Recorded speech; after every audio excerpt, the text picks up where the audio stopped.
नमस्कार दोस्तों, मैं हूं सचिन और आप सुन रहे हैं हॉरर कहानी। तो चलिए बढ़ते हैं इस कहानी की ओर। आज मैं आपके लिए एक बहुत ही खतरनाक कहानी लेकर आया हूं। कहानी बहुत ही डरावनी है, इसलिए आप लोग वीडियो को अंत तक जरूर देखें। दोस्तों, अगर आपके पास कोई डरावनी सच्ची कहानी है तो आप मुझे इंस्टाग्राम पर अपनी कहानी भेज सकते हैं। कहानी शुरू करने से पहले आप लोगों से एक छोटा सा अनुरोध है। अगर चैनल पर नए हैं तो वीडियो को लाइक और चैनल को सब्सक्राइब कर लीजिए और कमेंट में हमें जरूर बताना कि हमारी कहानी आपको कैसी लगी, और यह भी बताना कि आप किस शहर से वीडियो देख रहे हैं। तो चलिए दोस्तों, बिना किसी देरी के कहानी को शुरू करते हैं। कई सालों बाद मेरी मुलाकात अपने कॉलेज के पुराने दोस्त रॉबर्ट से होने वाली थी। रॉबर्ट और मैं दोनों न्यूयॉर्क यूनिवर्सिटी में पैरानॉर्मल साइंस की पढ़ाई कर रहे थे। पढ़ाई पूरी करने के बाद मैं भारत वापस आ गया, जबकि रॉबर्ट ने अपने देश में रहकर सुपरनैचुरल घटनाओं पर शोध करना जारी रखा। कॉलेज के दिनों से ही हमारी आदतें इतनी मिलती जुलती थीं कि लोग हमें जुड़वां कहने लगे थे। अब रॉबर्ट अपने परिवार के साथ भारत आ रहा था और हम एक दूसरे के काम के बारे में भी जानने का मौका मिलने वाला था। उसने मुझे फोन किया कि वह पहले दिल्ली और फिर मुंबई होते हुए मेरे पास बेंगलुरु आएगा। मैं उसे हवाई अड्डे से लेने गया और उसे अपने घर लेकर आया। मेरा घर छोटा था, लेकिन 2 मंजिला और पुरानी अंग्रेजी शैली में बना हुआ। रॉबर्ट और उसकी पत्नी एमिली घर देखकर बहुत खुश हुए। हालांकि जब वे पहुंचे आसमान साफ था, लेकिन थोड़ी देर में काले बादल छा गए और हल्की बारिश शुरू हो गई। हम सबने बरामदे में बैठकर चाय पीते हुए अपने अपने काम की बातें की। अचानक एमिली ने रॉबर्ट को डॉक्टर मार्क के केस की याद दिलाई, जो रॉबर्ट के काम का एक महत्वपूर्ण हिस्सा था। मार्क उत्तरी कैरोलिना के एक डॉक्टर थे और उनका एक बेहद रहस्यमय अनुभव था। रॉबर्ट ने बताया कि एक रात जब वह अपने ऑफिस में बैठा किसी केस पर काम कर रहा था तो डॉक्टर मार्क का फोन आया। उन्होंने मिलने की इच्छा जताई। अगले ही दिन दोनों की मुलाकात हुई और डॉक्टर मार्क ने एक दिलचस्प कहानी सुनाई। एक शनिवार की रात जब बारिश हो रही थी, डॉक्टर मार्क को आधी रात के ठीक 12 बजे किसी अजनबी का फोन आया, जिसमें कहा गया कि उसकी तबीयत बहुत खराब है और अगर उसे तुरंत मेडिकल सहायता न मिली तो वह मर जाएगा। डॉक्टर मार्क आमतौर पर रात में कॉल नहीं लेते थे, लेकिन कुछ अजीब था जो उन्हें मना करने से रोक रहा था। रात के अंधेरे और भयंकर बारिश के बावजूद वे मरीज के घर गए, जो बस 2 किलोमीटर दूर था। घर पहुंचते ही उन्होंने देखा कि अंदर कोई लाइट नहीं जल रही थी, जो काफी अजीब था। दरवाजे पर दस्तक दी तो दरवाजा खुला मिला। अंदर जाने पर उन्हें ऊपर से किसी ने आवाज दी और कहा कि दाहिनी ओर पहले कमरे में आओ। जब वह ऊपर पहुंचे तो कमरा बाहर से बंद था। अंदर घुसते ही जो नजारा उन्होंने देखा वह बेहद डरावना था। कमरे में एक पुरानी लाश पड़ी थी और उसकी आंखों की पुतलियां गायब थीं। डॉक्टर मार्क जैसे ही वहां से भागे, उन्हें एहसास हुआ कि हर शनिवार रात 12 बजे उसी अजनबी का फोन आता है।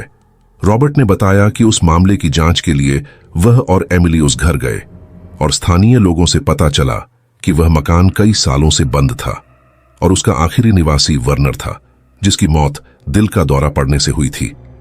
बाद में सरकारी अधिकारियों की मदद से मकान की पूरी जांच की गई और वर्नर की कब्र को खोदा गया, जहां उसकी लाश बुरी हालत में मिली। उसके बाद मार्क को कभी फोन नहीं आया। इस तरह रॉबर्ट ने उस केस को सुलझाया था। तो दोस्तों, यह थी आज की पहली कहानी। अब बढ़ते हैं आज की दूसरी कहानी की ओर। यह है जगतपुर गांव की कहानी। एक छोटा सा गांव जहां सिर्फ 150 परिवार रहते हैं। गांव के लोगों का जीवन पहले उतना आधुनिक नहीं था, इसीलिए गांव के तालाबों से ही पानी की पूर्ति होती थी। इस गांव में 2 ही तालाब हैं, जिनमें से एक को कहते हैं शीतल तालाब। लेकिन इस तालाब के बारे में एक अजीब कहानी प्रचलित है। गांव के लोग कहते हैं कि इस तालाब में एक आत्मा का वास है, इसलिए यहां कोई नहीं जाता। तालाब के बीचों बीच एक लोहे का खंभा गड़ा हुआ है और मान्यता है कि जिस तालाब के बीच में ऐसा खंभा होता है वहां कोई बुरी आत्मा रहती है। एक बार एक लड़की जिसका नाम था मनीषा, वह इस तालाब में नहाने गई थी। दिन का समय था, लेकिन अचानक वह तालाब के अंदर चली गई, जैसे किसी ने उसे खींच लिया हो। लोग उसकी चीखें सुनकर पहुंचे, लेकिन तब तक मनीषा तालाब में डूब चुकी थी। कुछ दिन बाद उसकी लाश तालाब में तैरती हुई मिली। गांव के लोगों का कहना है कि मनीषा से पहले और बाद में भी कई लोग इस तालाब के शिकार हो चुके हैं। यह आत्मा जो कोई भी तालाब के पास जाता है उसे खींच लेती है। गांव के लोग बताते हैं कि इसके पास वाले बंजर जगह, जिसे पैडाल कहते हैं, पर भी कुछ अजीब घटनाएं होती हैं। एक बार गांव में कुछ बच्चे वहां खेलने गए, लेकिन जब उनमें से एक बच्चा गिर पड़ा, उसके बाद वह अजीब बड़बड़ाने लगा। लोग डर गए और उसे वैद्य के पास ले गए, जहां उसकी हालत ठीक हुई। तब से लोग उस तालाब और पैडाल के पास जाना छोड़ चुके हैं। यह भी लगभग 35 साल पुरानी बात है। जगतपुर के एक स्कूल के पास एक कुआं था, जिसे सरकारी कुआं कहा जाता था। एक दिन गांव की एक लड़की, जिसका नाम था नेहा, अचानक गायब हो गई। 4 दिन बाद उसकी लाश उसी कुएं में मिली। इसके बाद उस कुएं से पानी निकालने वाले बच्चे पर नेहा की आत्मा का वास हो गया। जब बच्चे को वैद्य के पास ले जाया गया तो उसकी आत्मा ने कहा कि उसके भाई ने उसकी हत्या की थी। इसके बाद गांव के लोगों ने उस कुएं से पानी लेना बंद कर दिया और अब वह कुआं खंडहर में तब्दील हो चुका है। रात के करीब 2 बजे थे जब मैं और विकास एक सुनसान सड़क पर एक बस से उतरे। हम पटोलिया जंगल की ओर जा रहे थे, जहां हमारे दोस्त अर्जुन का घर था। बस से उतरते ही हमें एहसास हुआ कि आसपास कोई नहीं था। हमने एक दिशा संकेतक बोर्ड देखा जिस पर लिखा था पटोलिया जंगल 2 किलोमीटर। हमने उस रास्ते पर चलना शुरू किया, लेकिन रास्ता बहुत डरावना था। जंगल घना था और कीड़ों की आवाजें हमारे कानों में गूंज रही थीं। जंगल के अंदर चलते चलते मुझे ऐसा लगा कि पेड़ अपने आप हिल रहे हैं। हम डरने लगे और तेजी से आगे बढ़ने लगे।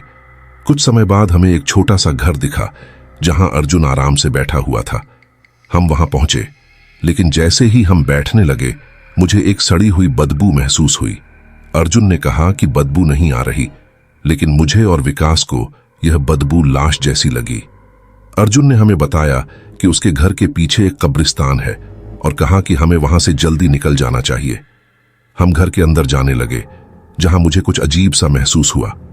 मैंने टॉर्च जलाकर देखा तो एक लाश लटक रही थी और वह लाश अर्जुन की ही थी। अचानक अर्जुन हमारे सामने प्रकट हुआ और कहा, मैं तुम लोगों को कुछ नहीं करूंगा, तुम मेरे दोस्त हो, लेकिन यहां से जल्दी निकल जाओ, यह जंगल सुरक्षित नहीं है। अर्जुन के यह कहने के बाद वह गायब हो गया और हम वहां से भाग खड़े हुए। लेकिन आज तक हमें यह समझ नहीं आया कि उस रात क्या हुआ था और अर्जुन की मौत कैसे हुई। तो दोस्तों, ये थीं आज की कहानियां। अगर आपको ये कहानियां पसंद आईं तो वीडियो को लाइक और चैनल को सब्सक्राइब करना ना भूलें। मैं आपका दोस्त सचिन जल्द ही मिलूंगा आपसे एक नई कहानी के साथ। तब तक के लिए अपना ख्याल रखें।